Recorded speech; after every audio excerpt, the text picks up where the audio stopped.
कृष्ण प्रेमामृत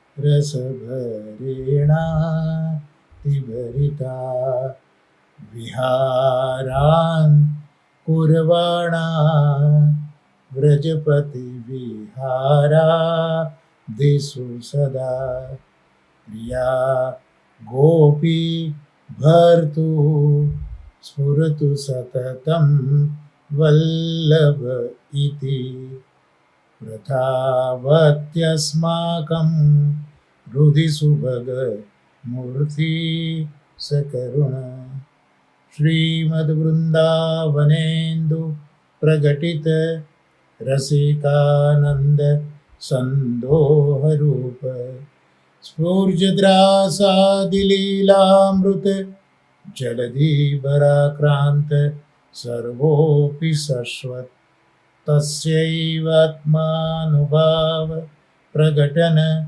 हृदयस्याग्नया प्रादुरासीत् भूमौ यः सन्मनुष्य कृतिरतिकरुणः स्तं प्रपद्ये हुताशं प्राकृतधर्मानाश्रय प्राकृत निखिलधर्मरूपमिति निगमप्रतिपाद्यं यत्तच्छुद्धं साकृति स्तौमि साकृति स्तौमि साकृति स्तौमि।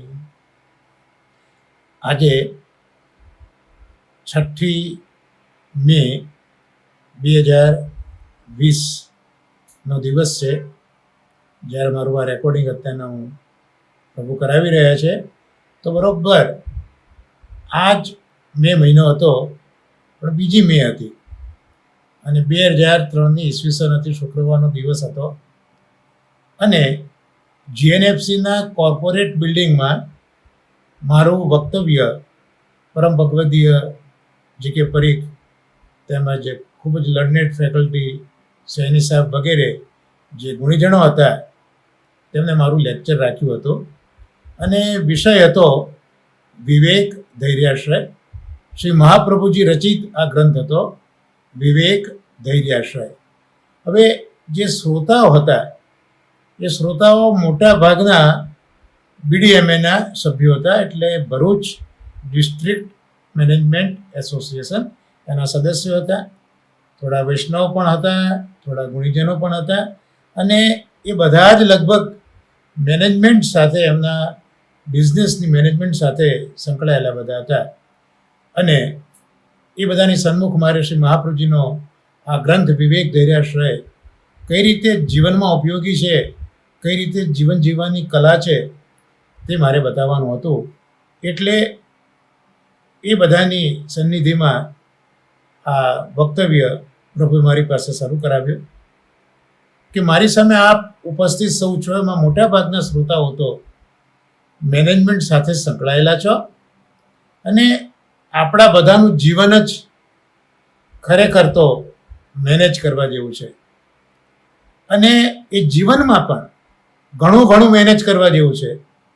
પણ પ્રશ્ન એ છે કે આ જીવન છે શું, જીવનનું સ્વરૂપ શું છે? શ્રીમદ ભગવદ્ ગીતામાં 7મો અધ્યાય છે જ્ઞાન વિજ્ઞાન યોગ. ત્યાં ઠાકોરજી કૃષ્ણને જીવનની વ્યાખ્યા આપે છે કે જીવનમ સર્વભૂતેષુ. સૃષ્ટિમાં જે કંઈ જીવો દેખાય છે એમના જીવન રૂપે હું જ છું, કૃષ્ણ જ એ આપણું જીવન સ્વરૂપ છે.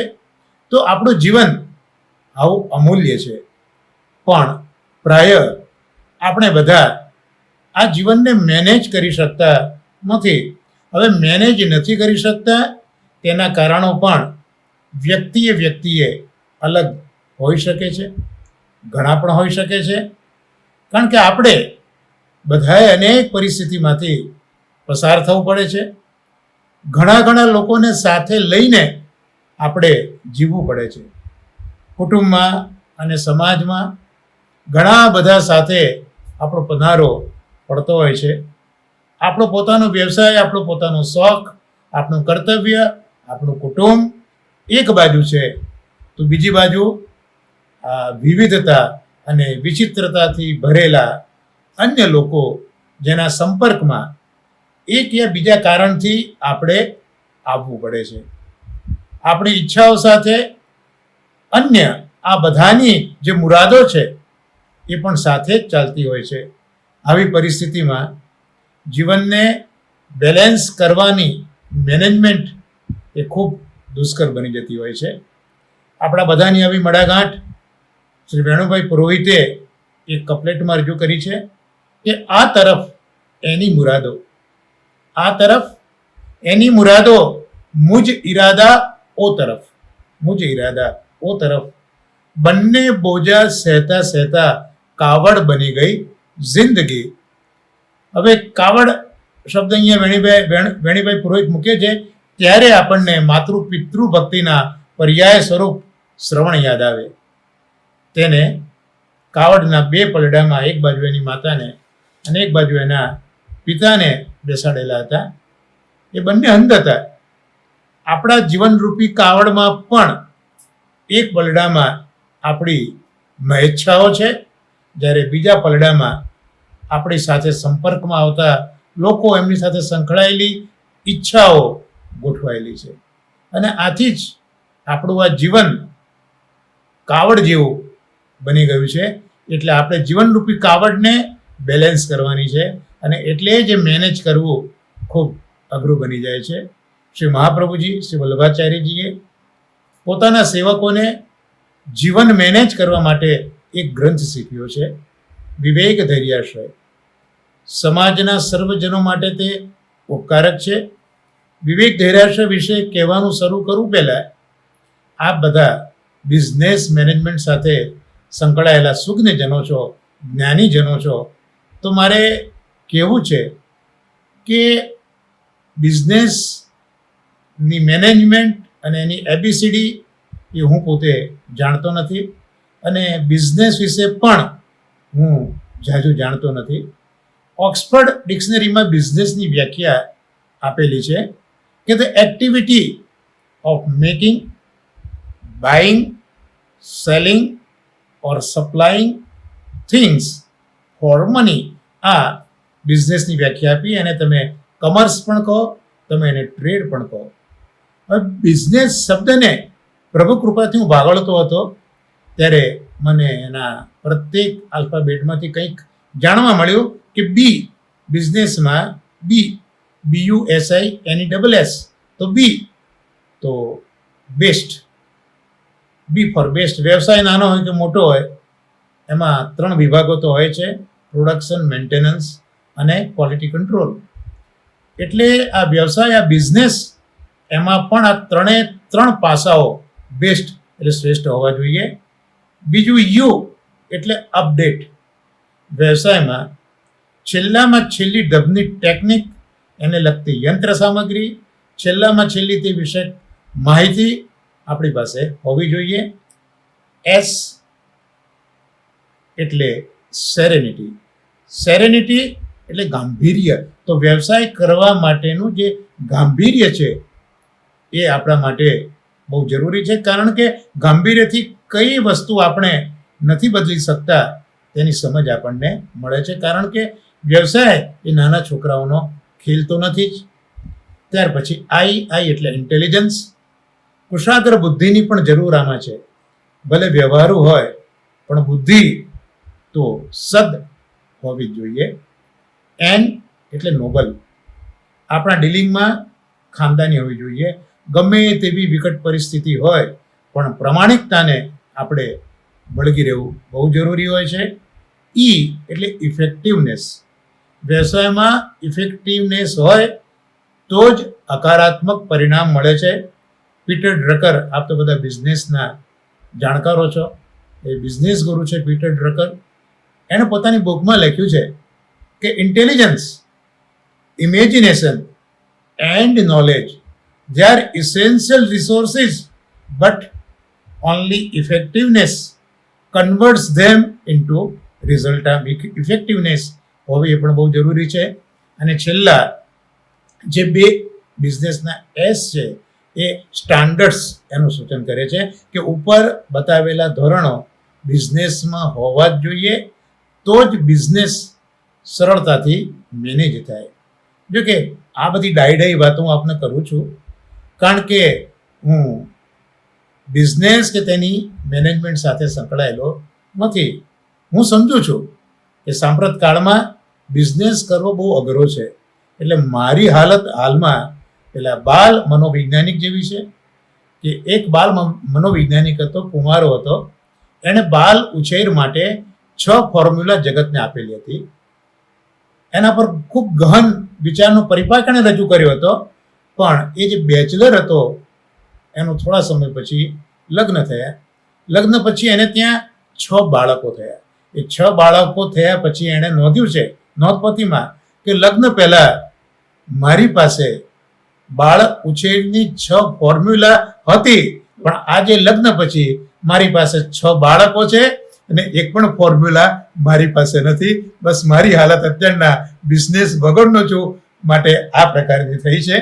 પણ એક વસ્તુ યાદ રાખવી કે સાધન શુદ્ધિ અને સાધ્ય શુદ્ધિ.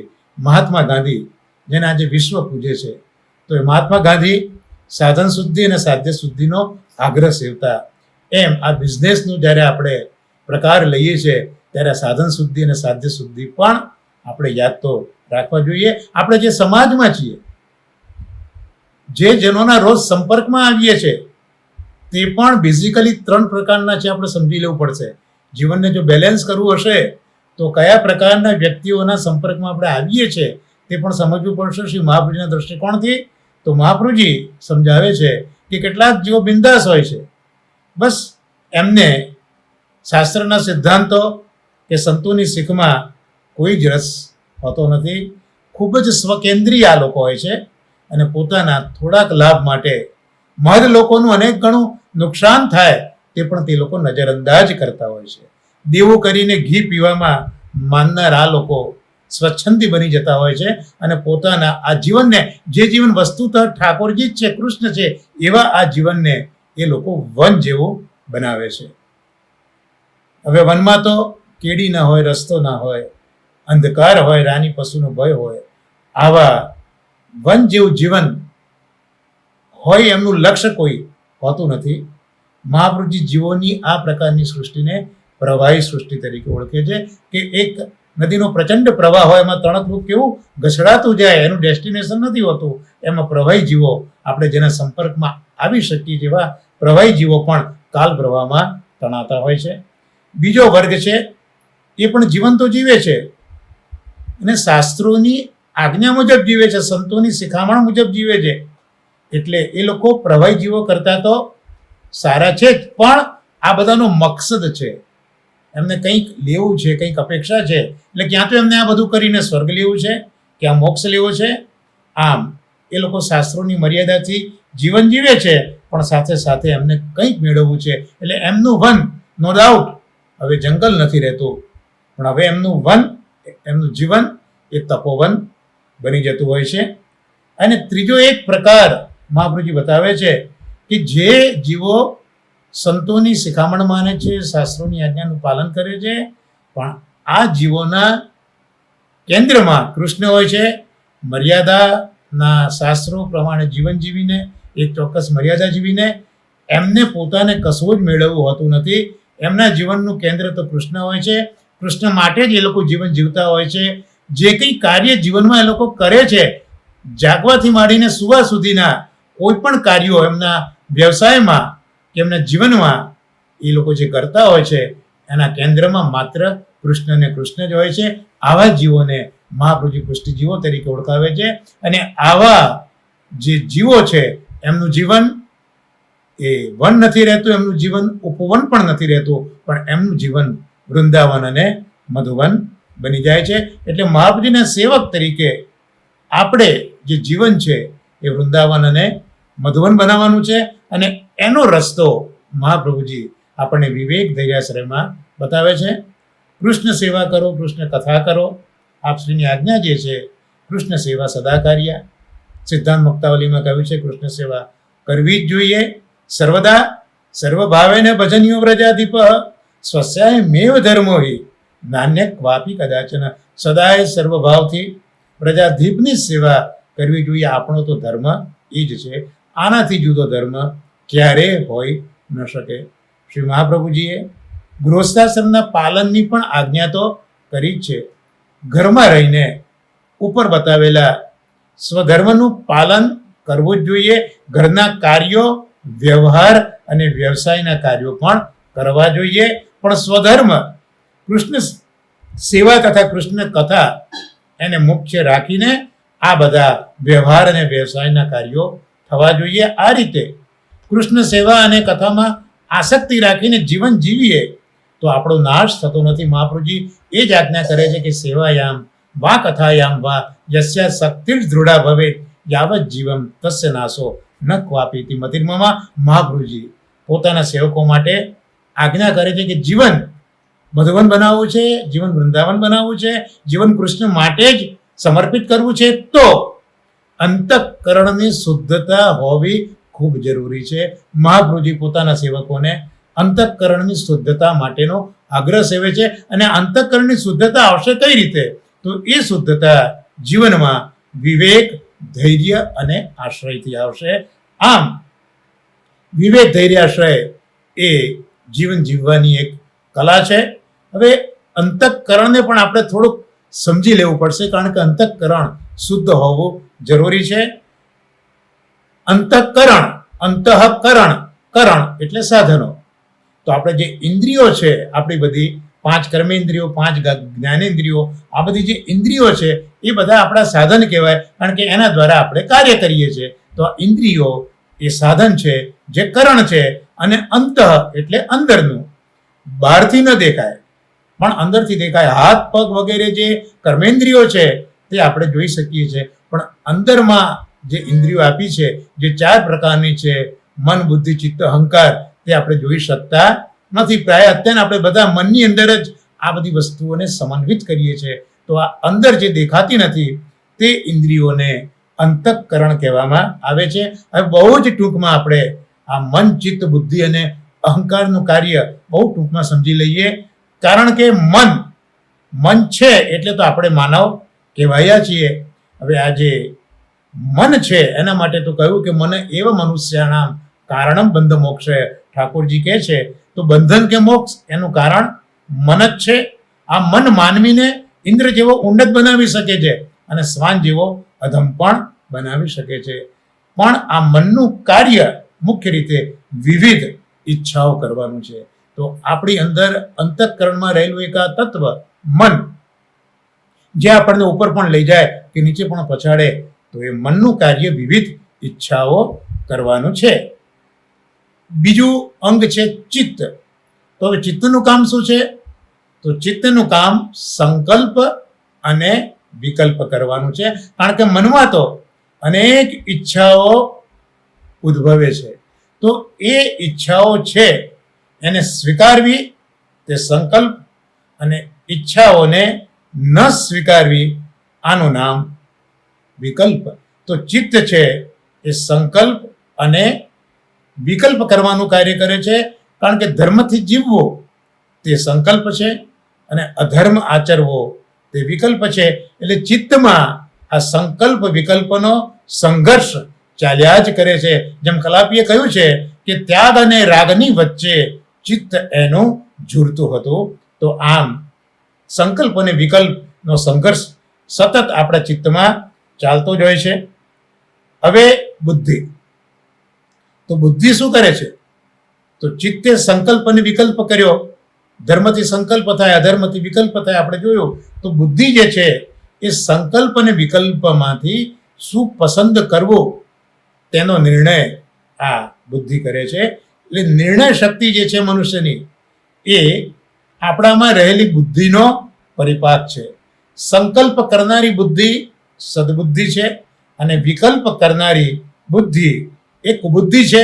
અને શ્રીમદ ભાગવત કહે છે કે અનેક જન્મના સંસ્કારો એ બુદ્ધિમાં હોય છે, અને આથી જ આવી જેવી બુદ્ધિ તેવો નિર્ણય પણ એટલું તો નિશ્ચિત છે કે સદબુદ્ધિ ઈશ્વર કૃપા કે ગુરુ કૃપાથી જ મળતી હોય છે.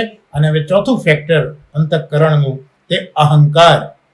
અહીં અહંકાર એટલે ઈગો નહીં, પણ અહંકાર એટલે બુદ્ધિએ નિર્ણય કર્યો મને અનેક પ્રકારની ઈચ્છાઓ કરી, ચિત્તે સંકલ્પ વિકલ્પ કર્યો, બુદ્ધિએ નક્કી કર્યું કે ભાઈ સંકલ્પ કરવો કે વિકલ્પ કરવો. તો હવે જે અહંકાર છે એ બુદ્ધિનો જે કંઈ નિર્ણય સારો કે નરસો જે નિર્ણય લેવાયો એને અમલમાં મુકાવનારું જે તત્વ છે તે તત્વ અહંકાર છે.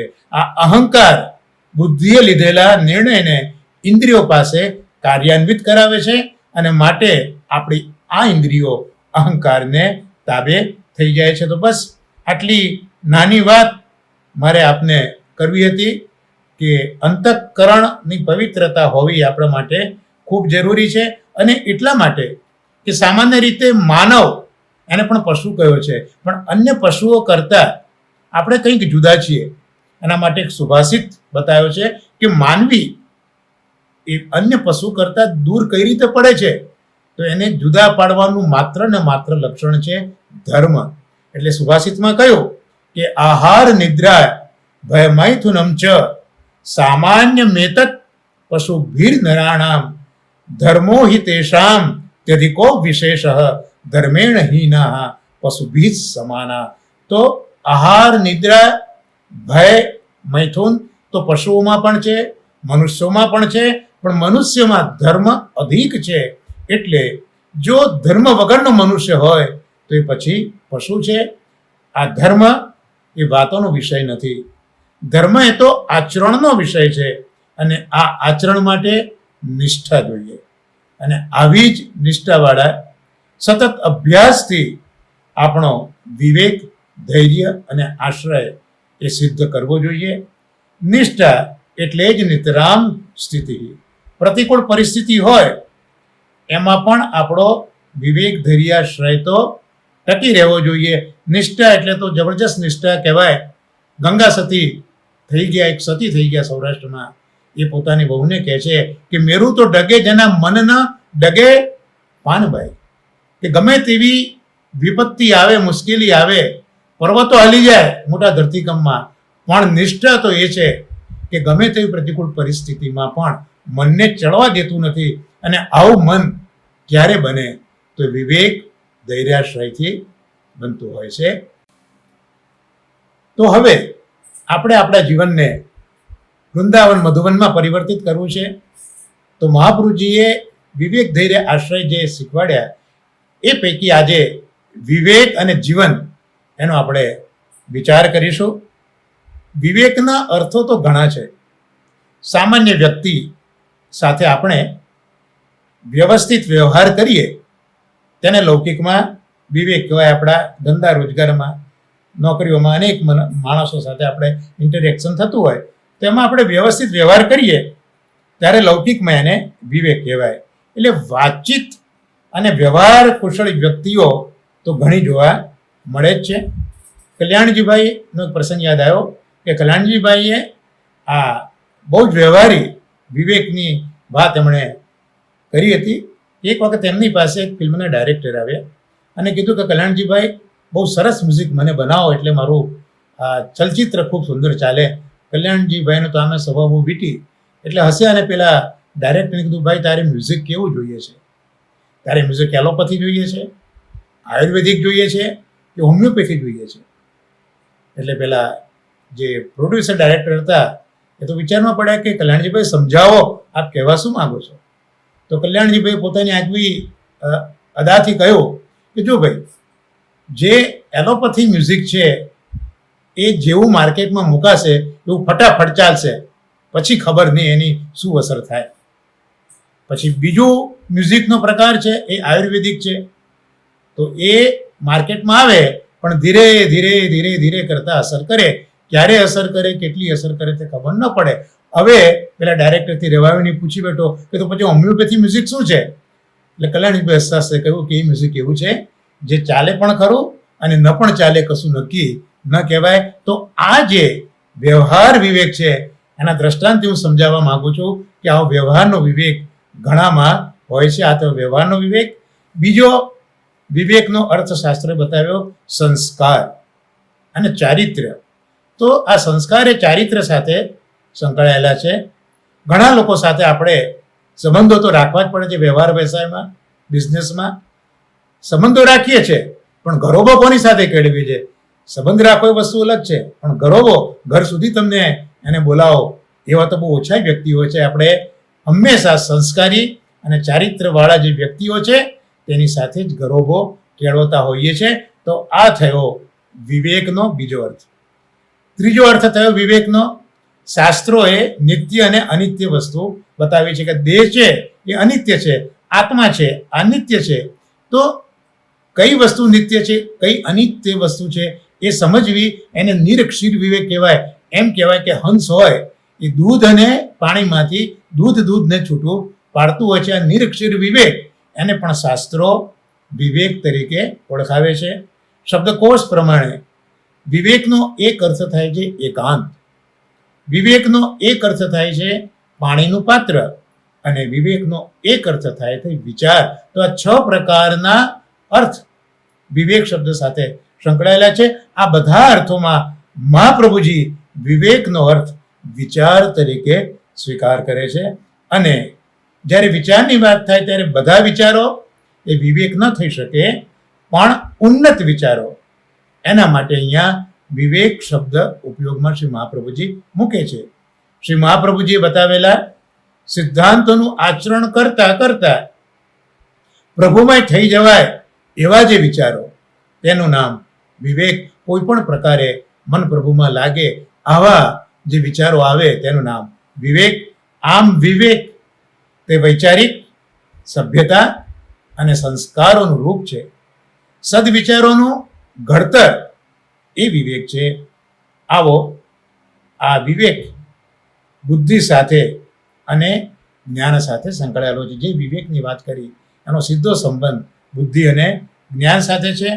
આથી જ આપણી બુદ્ધિને પ્રભુમય બનાવવી જોઈએ, અને એ પ્રભુમય બુદ્ધિ આપણે કરવી હોય એના માટે મહાપ્રભુજી કેટલાક વિવેકો સમજાવે છે.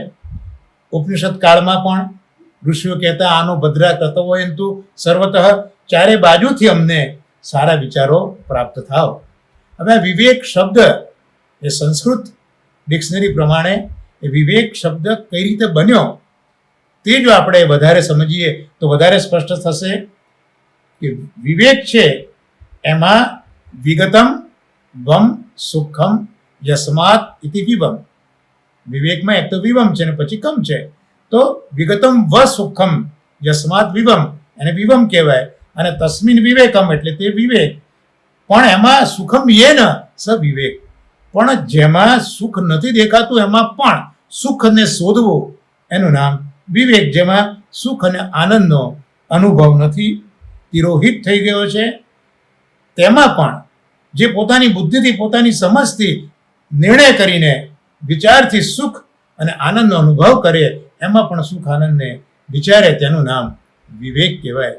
આવા વિવેક માટે મહાપ્રભુજીએ વિવેક ધૈર્યાશ્રય ગ્રંથના પહેલા શ્લોકમાં જ વ્યાખ્યા આપી કે વિવેકસ્તુ હરિહિ સર્વમ નિજેચ્છાત કરીષ્યતિ. આપણે આપણા જીવનને વૃંદાવન બનાવવું છે મહાપ્રભુજીના શીખવાડેલા વિવેક પ્રમાણે.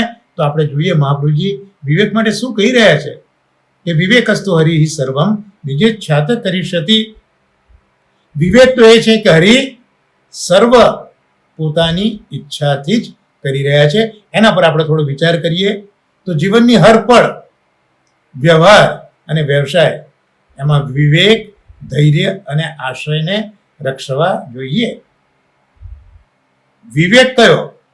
તો હરિ પોતાની ઈચ્છાથી સર્વ કાંઈ કરશે. અહીંયા 2 પ્રકારના વિવેક મહાપ્રભુજી સમજાતા હોય એવું લાગે છે. એક તો હરિ જ સર્વત્ર છે અને સર્વરૂપ છે, અને બીજું હરિ પોતાની ઈચ્છાથી અથવા તો જે અનન્ય પોતાના સેવકો છે એમની ઈચ્છાથી સર્વ કાંઈ કાર્ય કરે છે. આમ 2 પ્રકારના વિવેક જોયા કે હરિ જ સર્વત્ર સર્વરૂપ છે અને હરિ પોતાની ઈચ્છા અથવા તો પોતાના અનન્ય ભક્તોની ઈચ્છાથી કરે છે. આ 2 વિવેક અહીંયા જોયા. હવે અહીંયા હરિશબ્દ મહાપ્રભુજી પ્રભુની ઓળખ માટે આપે છે. આમ તો ભગવાનના ઘણા નામો છે, ભગવાનના કામો પણ ઘણા છે. એટલે કોઈ કહ્યું કે હરિ તારા નામ તો 1000, કયા નામે લખવી કંકોત્રી, નિત્ય નિત્ય બદલે મુકામ, કયા ગામે લખવી કંકોત્રી. પણ આટલા બધા નામોમાં અને આટલા બધા કામોમાં અહીંયા મહાપ્રભુજી હરિનામથી પ્રભુનું નામ અને કાર્ય આપણને સૂચવી રહ્યા છે. મહાભારતમાં યુધિષ્ઠિરજીએ પણ કૃષ્ણને પૂછ્યું છે કે હે કેશવ, તમને બધા હરિ કેમ કહે છે? શ્રી કૃષ્ણે પ્રત્યુત્તરમાં કહ્યું કે મને હરિત રંગ ખૂબ ગમે છે, માટે હું હરિ છું. યજ્ઞની જે સામગ્રી છે એ બધી હું હરી લઉં છું, માટે હું હરી છું. શ્રી મહાપ્રભુજી પોતાના સેવકોને ભગવાનના ભક્ત થવાનું કહીને આશ્વાસન આપે છે કે ભગવાનને ભસશો એટલે હરી જ આપણા બધા જ દુઃખો હરી લેશે. આમ એક બહુ જ મોટું આશ્વાસન અને બહુ જ સાચી વાત અહીંયા શ્રી મહાપ્રભુજી કહી રહ્યા છે પોતાના સેવકોને કે જીવનમાં દુઃખોથી ડરતા નહીં, બુદ્ધિ, મન, ચિત્ત પ્રભુમાં જ પરોવીને રાખજો. એ જ પ્રભુ બધા દુઃખો તમારા હરી લેશે. જરૂર છે ભગવાનના થઈ જવાની.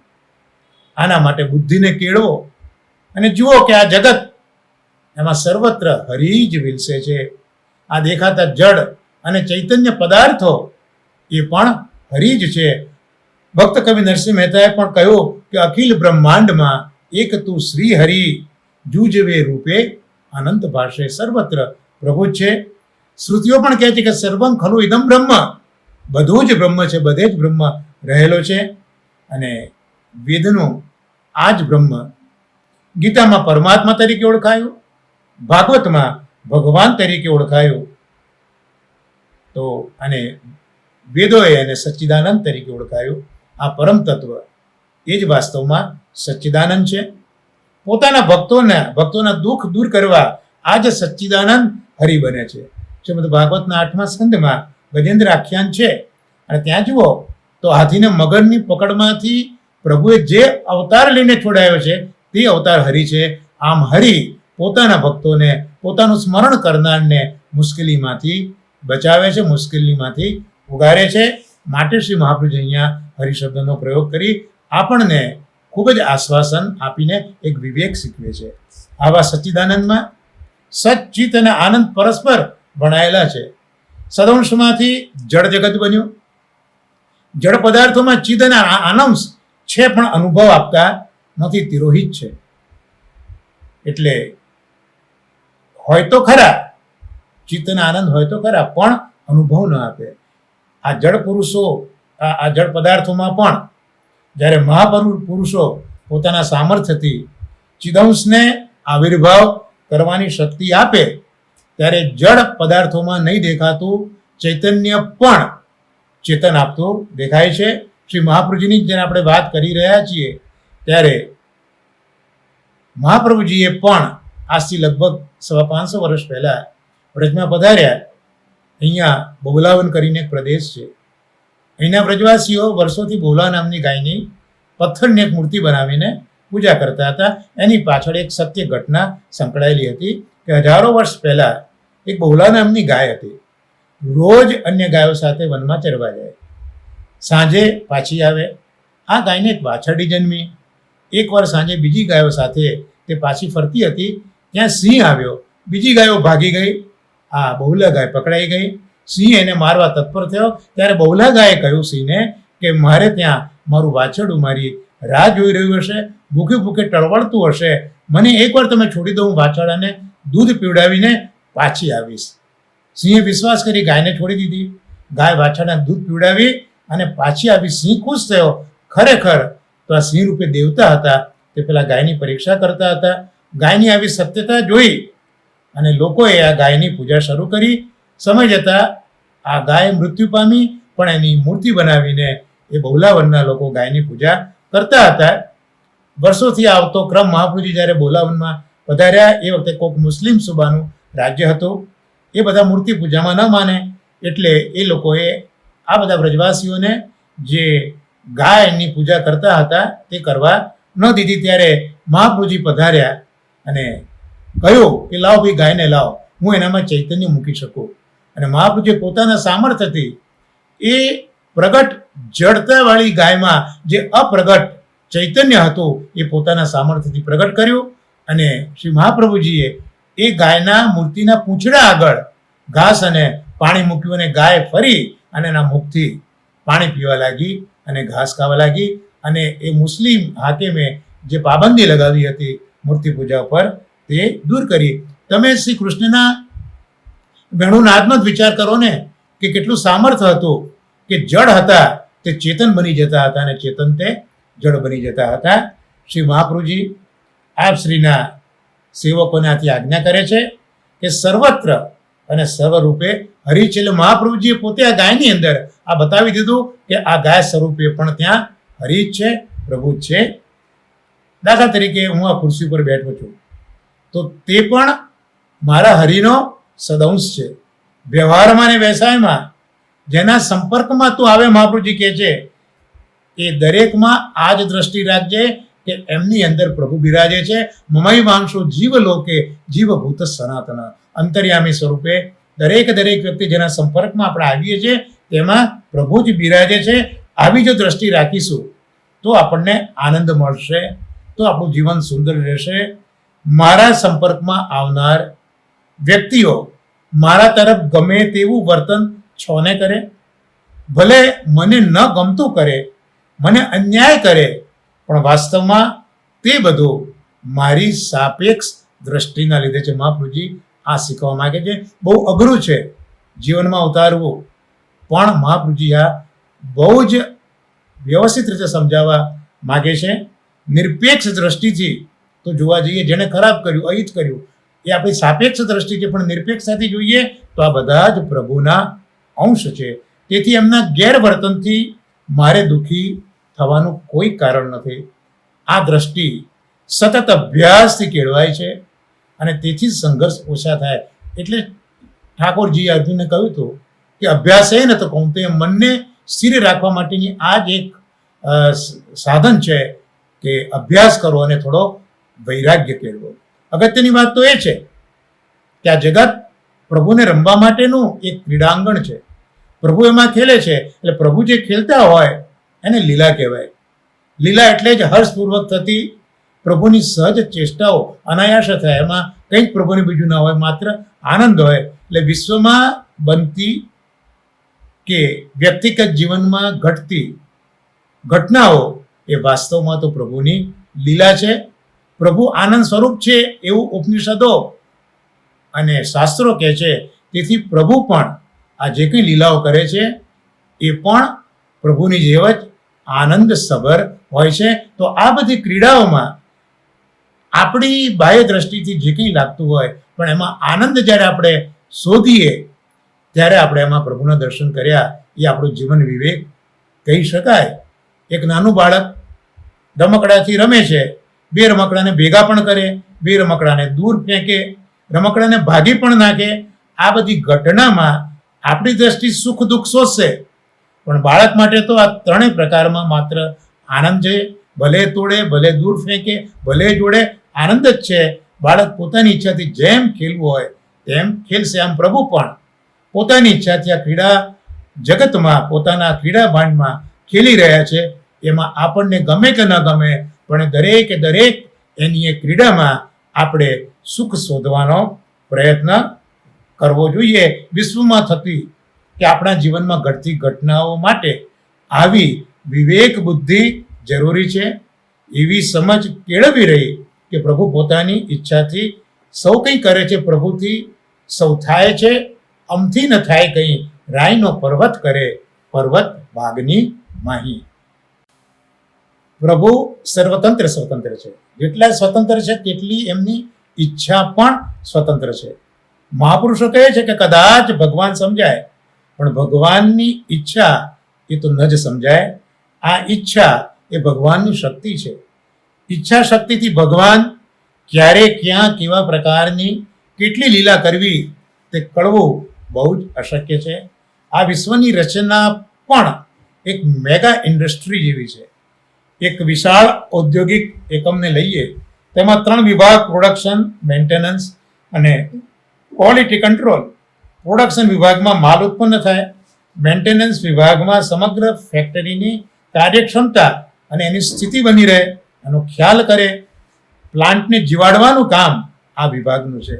અને ક્વોલિટી કંટ્રોલ પણ અગત્યનો તો છે જ, કારણ કે ક્વોલિટી સારી ન હોય તો માલનો નાશ કરવાનું અને આ રીતે ક્વોલિટી મેન્ટેન કરવાનું કામ તે વિભાગ કરતો હોય છે. પ્રભુએ પણ આ વિશ્વરૂપી એકમમાં એક ભાગમાં જીવોનું પ્રોડક્શન રાખ્યું, એના ઇન્ચાર્જ તરીકે બ્રહ્માજીને મૂક્યા.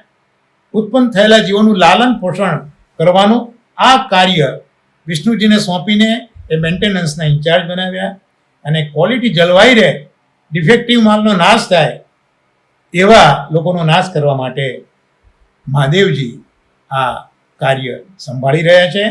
અંગ્રેજીમાં ગોડ શબ્દ છે, જીઓડી, એ પ્રત્યેક અક્ષર લઈએ ગોડ શબ્દનો તો જી એટલે જનરેટ, ઓ એટલે ઓપરેટ અને ડી એટલે ડિસ્ટ્રક્શન. આમાં ત્રણેય વસ્તુ ભેગી થઈને ગોડ શબ્દ બનતો હોય છે. આવા સર્વસમર્થ હરિની ઈચ્છા વગર ઝાડનું પાંદડું પણ હાલી શકતું નથી. આથી જગતના તમામ જીવો જે કંઈ કરી શકે છે તે પ્રભુ એને કરાવે છે અને થાય છે. જીવથી વાસ્તવમાં કંઈ થઈ શકતું નથી. હરિનો ધાર્યો મનસુબો હર બ્રહ્માથી નવ ટળે, ચિત્ત તો શુદ્ધને ચિંતા કરે, કૃષ્ણને કરવું હોય તે કરે.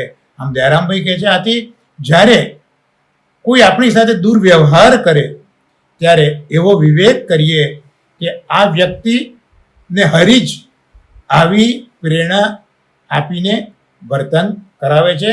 એનું કારણ શું કે પ્રભુ મારામાં કંઈક ઉણપ છે એને સુધારવા માગે છે, પ્રભુ મારું હિત કરવા માગે છે, અથવા તો મારી કંઈક ભૂલ છે એ પ્રભુ આના દ્વારા સુધારવા માગે છે.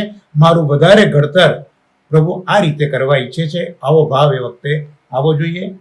શ્રી મહાપુરુષજી આ જ વાત પોતાના શુદ્ધાદ્વૈત સિદ્ધાંતમાં સ્વીકારે છે કે નમો ભગવતે તસ્મૈ કૃષ્ણાય અદ્ભુત કર્મણે રૂપ નામ વિભેદેન જગત ક્રીડતી યોયત. આ પ્રભુ જ, આ ભગવાન જ જગતમાં જુદા જુદા રૂપથી અને જુદા જુદા નામથી વિલાસ કરે છે, એની અંદર વિહારો કરે છે. આવા અદ્ભુત કર્મ કૃષ્ણ છે. એટલે જેટલા જેટલા નામ છે, જેટલા જેટલા રૂપ છે, એ બધા રૂપે ઠાકોરજી વિલસે છે. આમ શ્રી કૃષ્ણ અદ્ભુત કર્મ છે, જુદા જુદા રૂપોથી અને નામોથી જગતમાં ક્રીડા કરે છે. અને આવા કૃષ્ણની અમે સ્તુતિ કરીએ છીએ. શેક્સપિયરે પણ નાટકમાં કહ્યું છે કે all the world is a stage and all the men and women merely players. વિશ્વના રંગમંચ ઉપર જે ખેલ ભજવાઈ રહ્યો છે તેના પ્રોડ્યુસર, ડિરેક્ટર, ફાઇનાન્સર હરિ જ છે. વાર્તાને સંવાદ પણ તેમના જ લખેલા છે, સંગીતકાર પણ તે જ છે, અને જુદા જુદા જીવો અને જળ સ્વરૂપે અહીં આ ખેલ ખેલી રહ્યા છે. આપણે તો હરિનું ઘડેલું એક પાત્ર છીએ. તેમાં આપણે જે પાત્ર ભજવવાનું છે તે પાત્રનો રસ આપણામાં પ્રભુએ ભરી દીધો છે. એટલે એના ઈશારે આપણે પાત્ર ભજવી રહ્યા છે. આપણે તો એક યંત્ર છે, એક જંત્ર છે, પણ એ યંત્રી કે જંત્રી તો ઠાકોરજી છે. એ જેમ વગાડે તેમ આપણે વાગીએ છીએ. હરિજંત્રી તું જંત્ર છે, તેમ વાગે વજાડે જમ.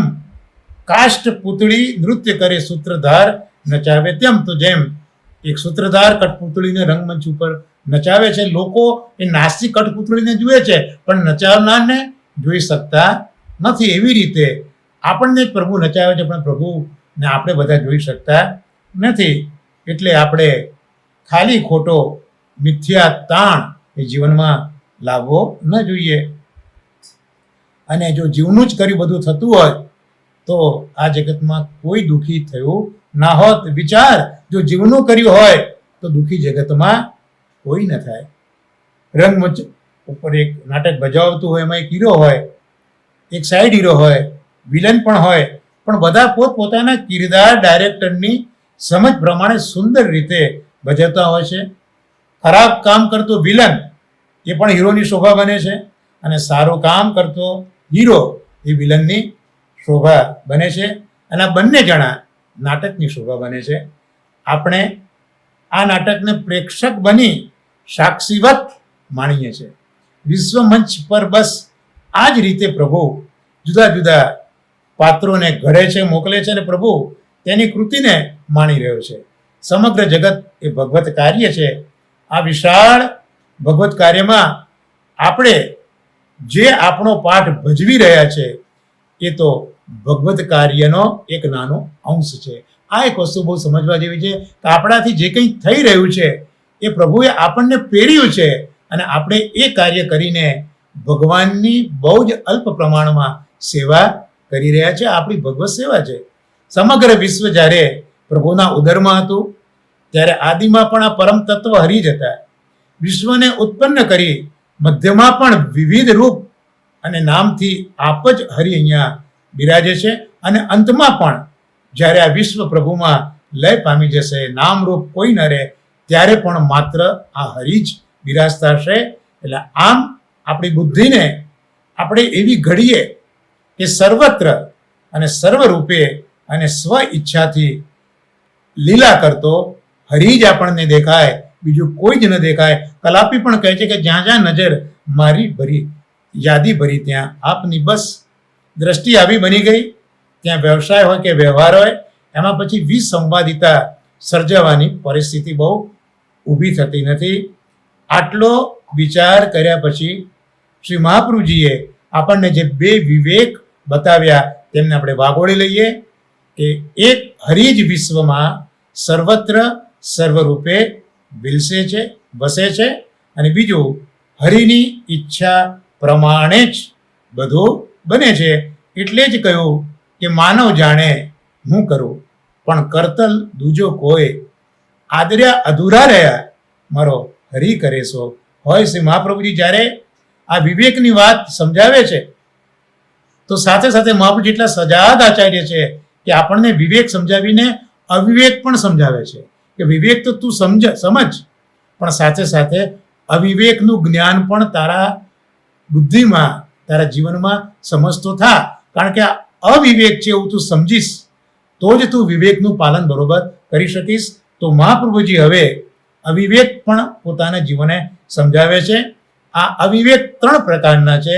એક તો પ્રાર્થના કરવી તે, બીજું અભિમાન કરવું તે, અને ત્રીજું હઠ કરવી તે.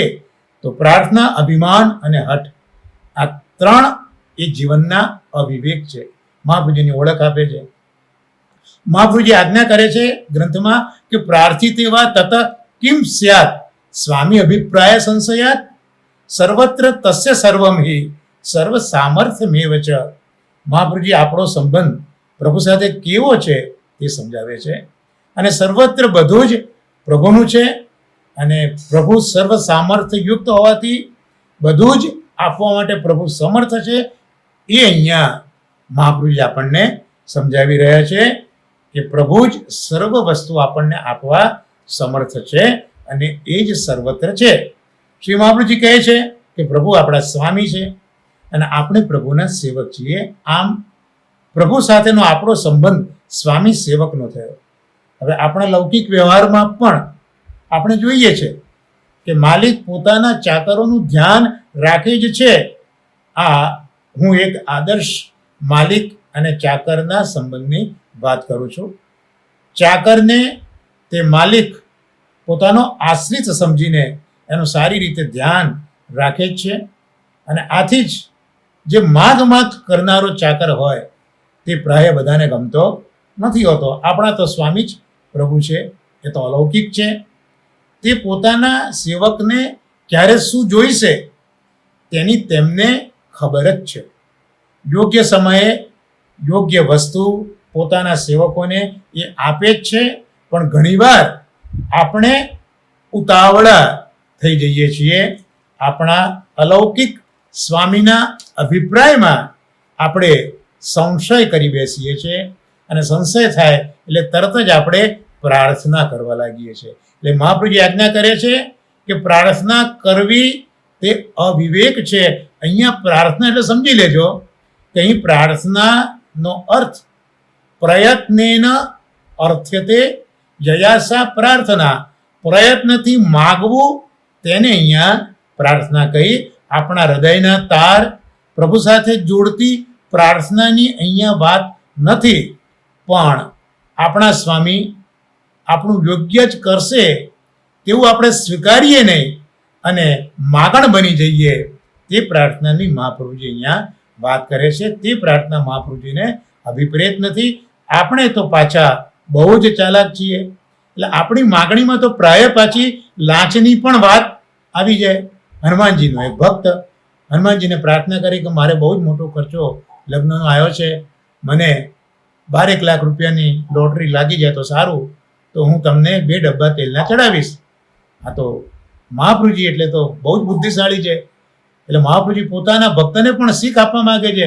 મહાપ્રભુજી કહે છે કે ભલા આદમી, તું 16 લાખ કે 19 લાખ લઈને 2 તેલના ડબ્બા મને ચડાવે, એના કરતાં હું એ 12-13 લાખમાં 2 તેલના કુવા જ ના ખોદાવી દઉં. તો આમ ઘણી વખત આપણે આપણા સ્વામી, આપણા મા બાપ જેવી હૂંફ આપે છે એવી હૂંફને આપણે સમજી શકતા નથી. કારણ કે મા બાપ ગમે તેવી આર્થિક તકલીફમાં પણ પોતાના બાળકોની યોગ્ય ખબર સાર સંભાળતો રાખે જ છે.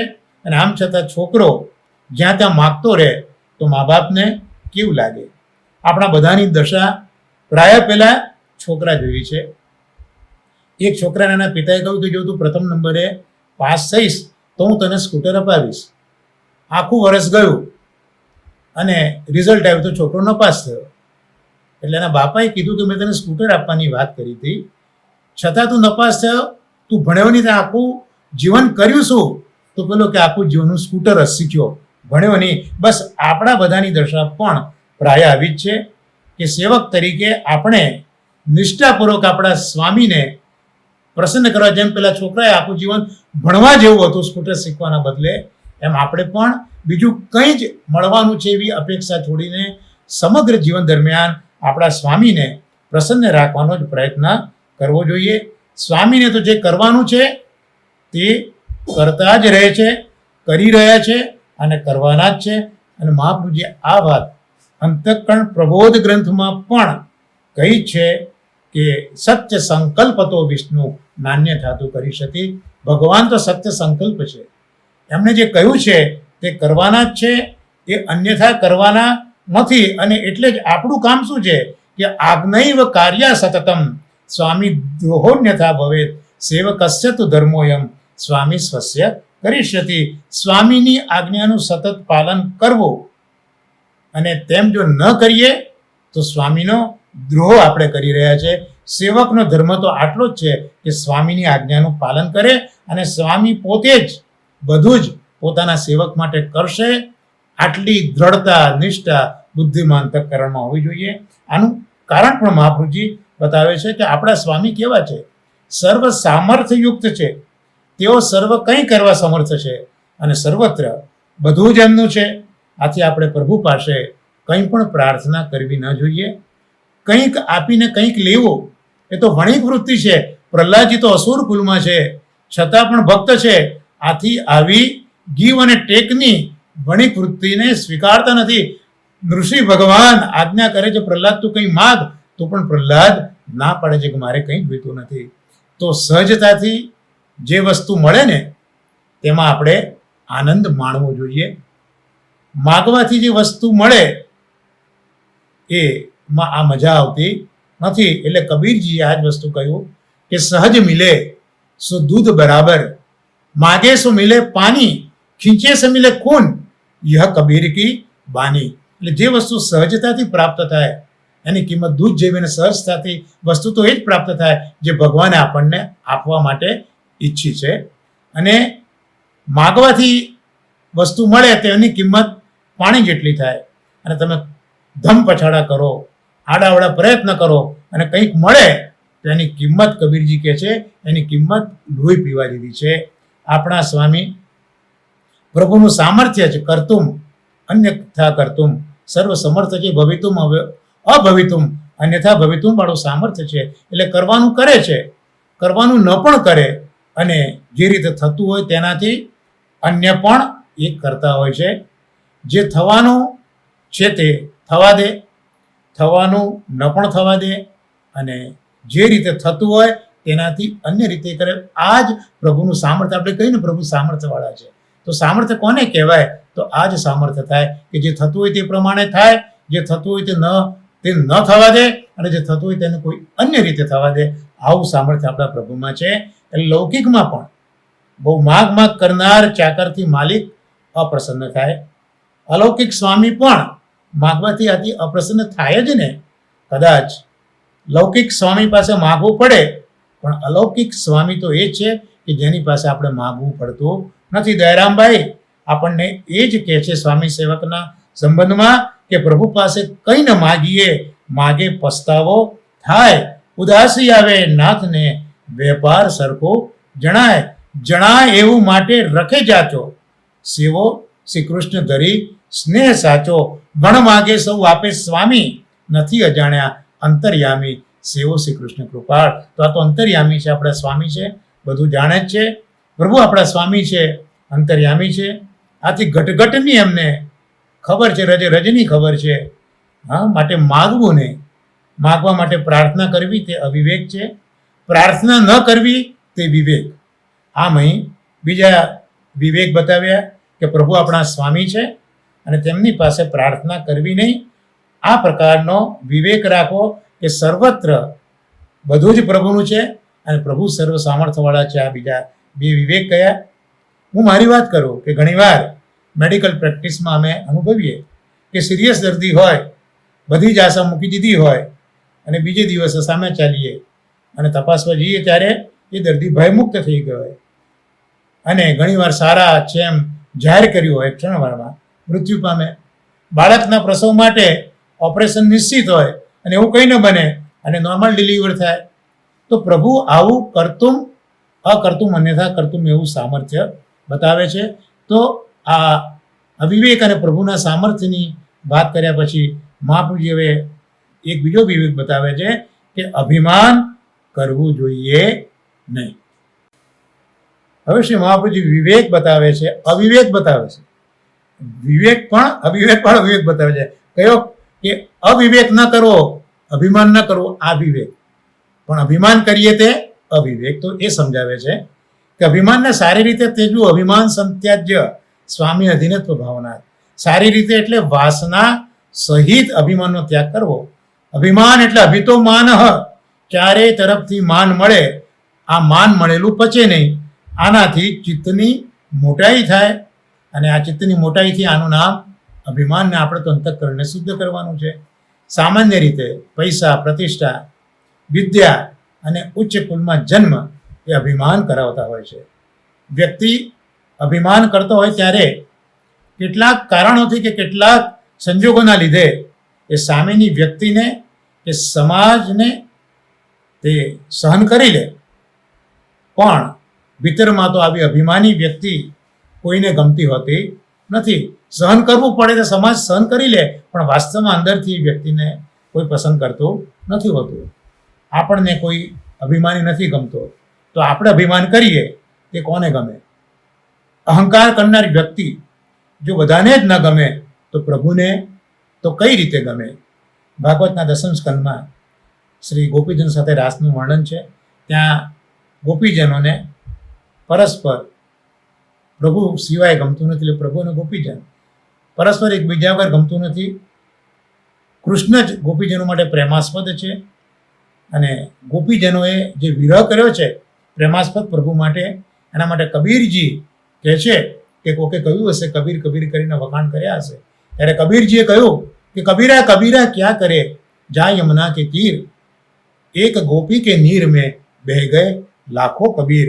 તો આવા ઉત્કૃષ્ટ ગોપીજનો એમને પણ જ્યારે રાસમાં મદ થયો, અભિમાન થયો, ત્યારે ભગવાન અંતર્ધાન થયા. ગોપીજીને થયું કે અમારાથી વધારે ભાગ્યશાળી કોઈ નથી અને ભગવાન અભિમાન સહન ન કરી શક્યા. ગોપીજનોનું અંતર્ધાન થયા. જોકે ભક્ત નંદદાસજી તો ભક્તનો પક્ષ કરતા કહે છે કે કોણ કરે રે ગુમાન જેને બસ પીને કાન. આ તો ભક્તની વાત છે, આ તો ભક્તનું ગૌરવ છે કે ઠાકોરજીને વશ કરે પછી કેમ ગોપીજનો ન કરે. પણ ઠાકોરજી પોતે આ ગોપીજનોનો અહંકાર સહન ન કરી શક્યા, અંતર્ધાન થઈ ગયા છે.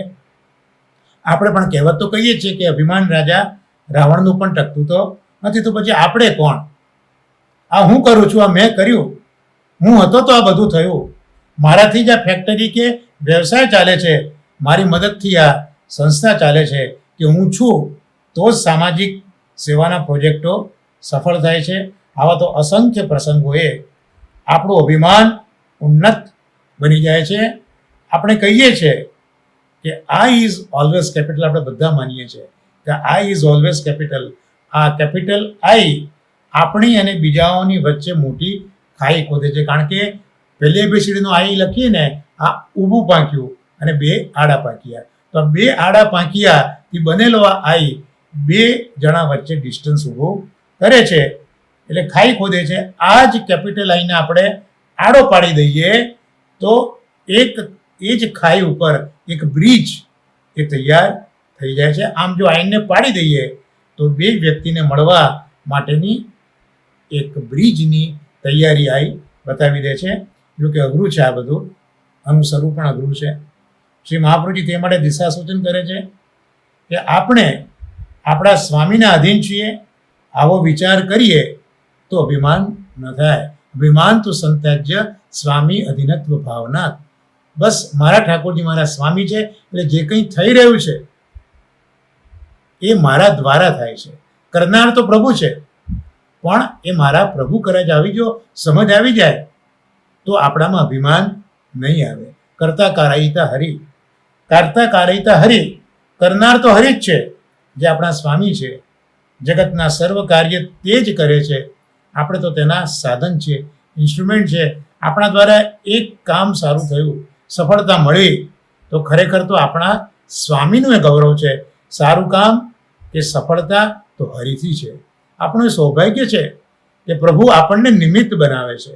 એ માટે આપણે તો આપણા સ્વામીનો પાડ માનવો રહ્યો કે એક સારી ઘટના બની, પ્રભુ તે મને નિમિત્ત બનાવ્યો. આથી સફળતા પછી આપણને મદ અને અભિમાન નહીં થાય. એટલે અભિમાન રહિત વ્યક્તિ જો સમાજ પ્રેમ કરશે, અભિમાન રહિત વ્યક્તિને જો સમાજ પ્રેમ કરશે, તો આપણા સ્વામી પ્રભુ આપણે જો અભિમાન છોડીને જઈશું તો આપણા પર કેટલું બધું વાલ વરસાવી દેશે.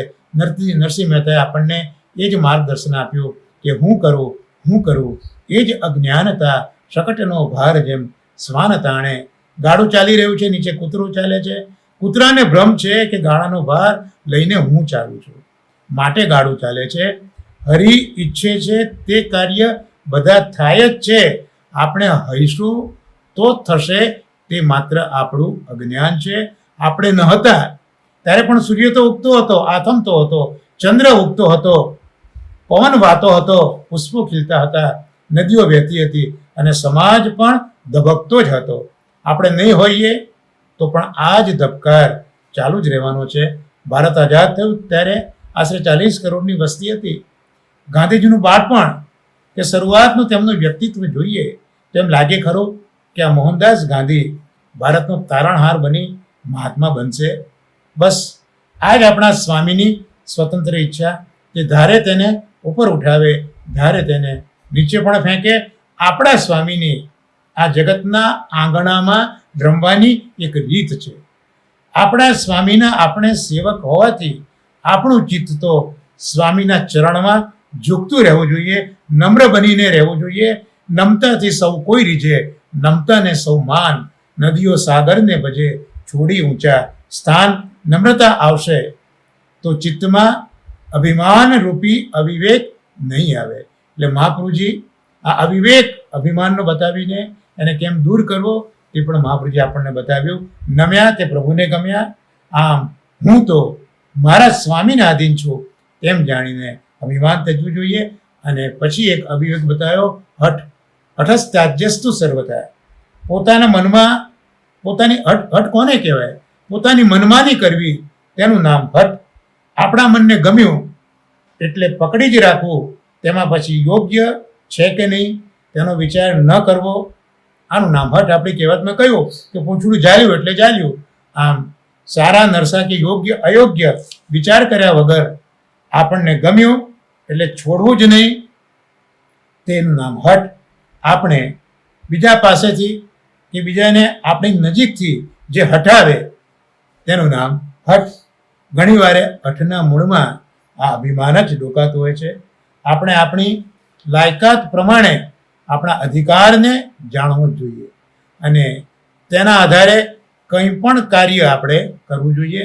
ઘણીવાર કોક કામ આપણા ગજા બહારનું હોય, તેથી શરૂઆતથી જ આપત્તિ કરનારું એ પુરવાર થાય, તો એવા કામની આપણે હઠ કરવી ન જોઈએ. આપણે આપણા સ્વામીના અધીન છીએ. આપણા સ્વામી આપણને કાર્યમાં આપત્તિ આવે તેવું ઈચ્છતા જ નથી. તેથી જ્યારે આપત્તિ આવે છે તો તેમાં પ્રભુની ઈચ્છા નથી તેમ જાણવું અને તે કાર્ય પૂર્ણ કરવાની હઠ છોડવી જોઈએ.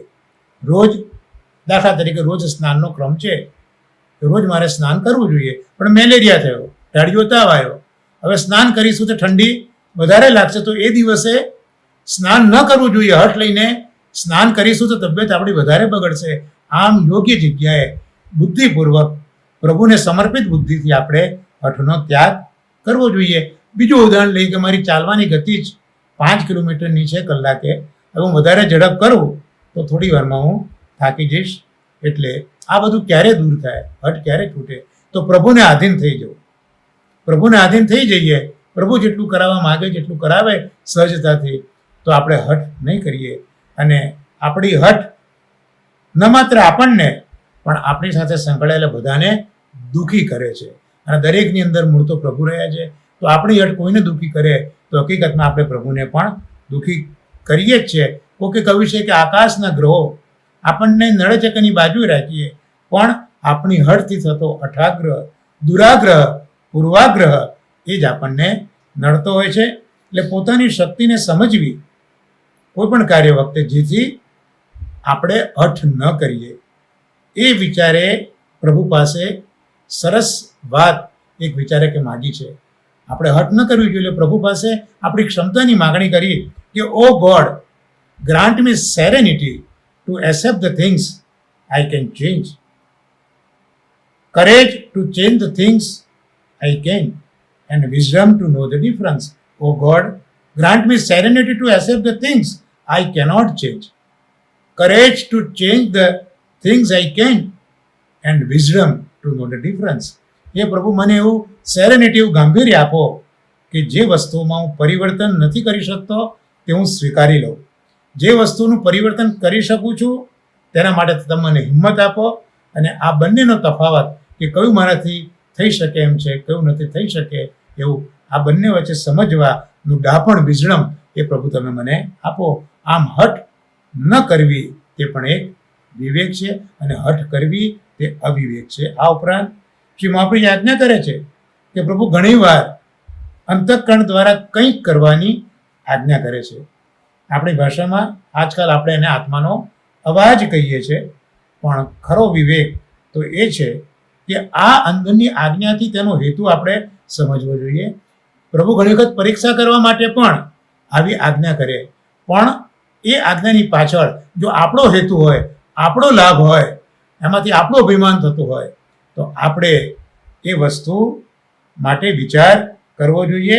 માની લો કે પ્રભુ આપણી પરીક્ષા કરી રહ્યા છે, તો ખરો વિવેક તો એ છે કે પ્રભુ જે અંતઃકરણમાં આજ્ઞા કરે છે એનો હેતુ આપણે સમજવો જોઈએ. આપણે એક જાતનો વિવેક છે. જો આપણા અંગત લાભ માટે હોય તો પ્રભુ આપણી પરીક્ષા કરે છે તેમ માની લેવું, અને જો કોઈ ભગવત કાર્યમાં ઉપયોગી હોય તો તેનું અવશ્ય પાલન આપણે કરવું જોઈએ.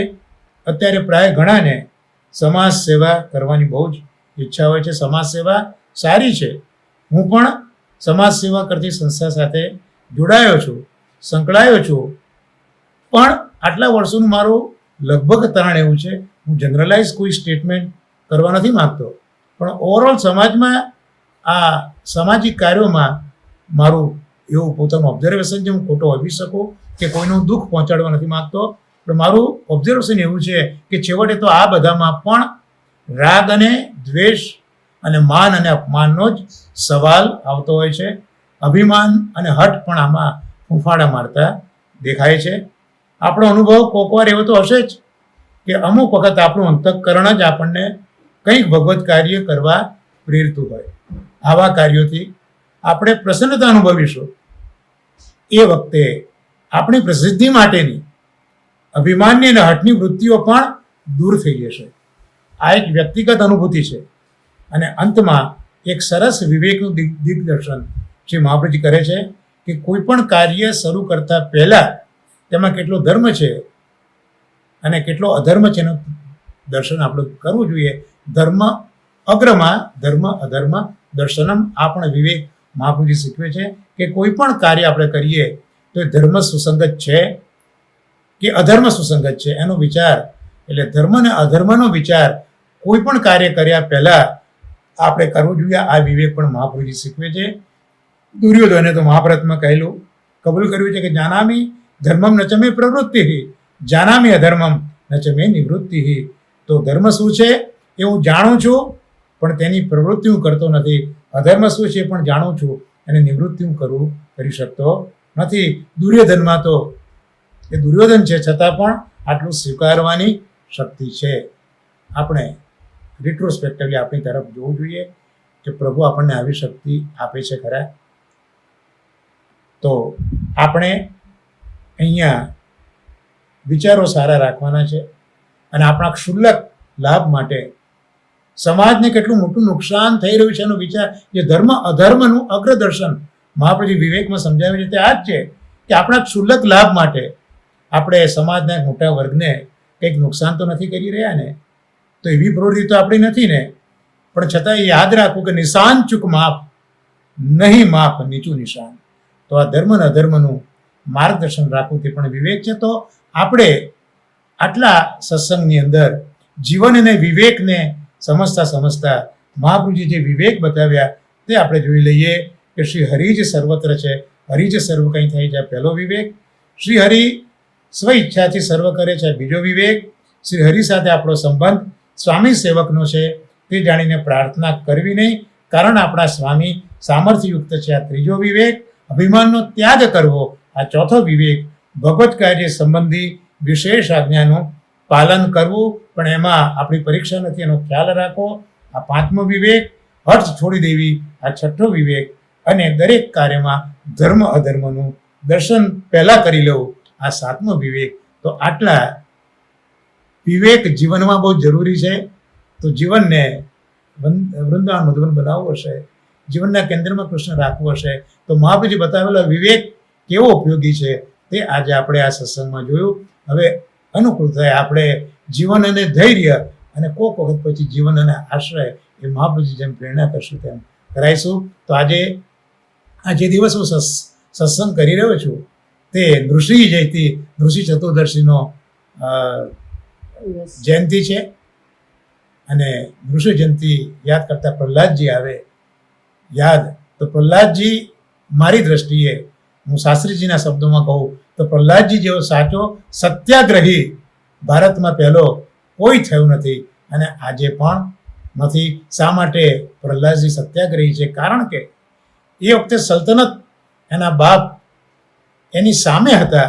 પ્રહલાદજીને આટલું કષ્ટ આપ્યું છતાં પ્રહલાદજીએ બગાવત કરી નથી. પોતાનો જે સિદ્ધાંત છે એ સિદ્ધાંત ઉપર અડગ રહ્યા છે, અને પોતાનો સિદ્ધાંત, પોતાનો વિચાર એ પોતાના બાપ ઉપર લાદવાનો પણ પ્રયત્ન કરી રહ્યા નથી. તો પોતાના સિદ્ધાંત ખાતર આટલા દુઃખો સહન કરીને હસતા કોઈ પણ જાતના વિદ્રોહ વગર ટકી રહેવું, આ જ સાચો સત્યાગ્રહ શાસ્ત્રીજીના શબ્દોમાં છે. તો આવા સાચા સત્યાગ્રહી પ્રહલાદજીના ચરણ કમલમાં મારો આ જીવન અને વિવેક સત્સંગ નિવેદિત કરી આજના મારા સત્સંગને વિરામ આપું છું.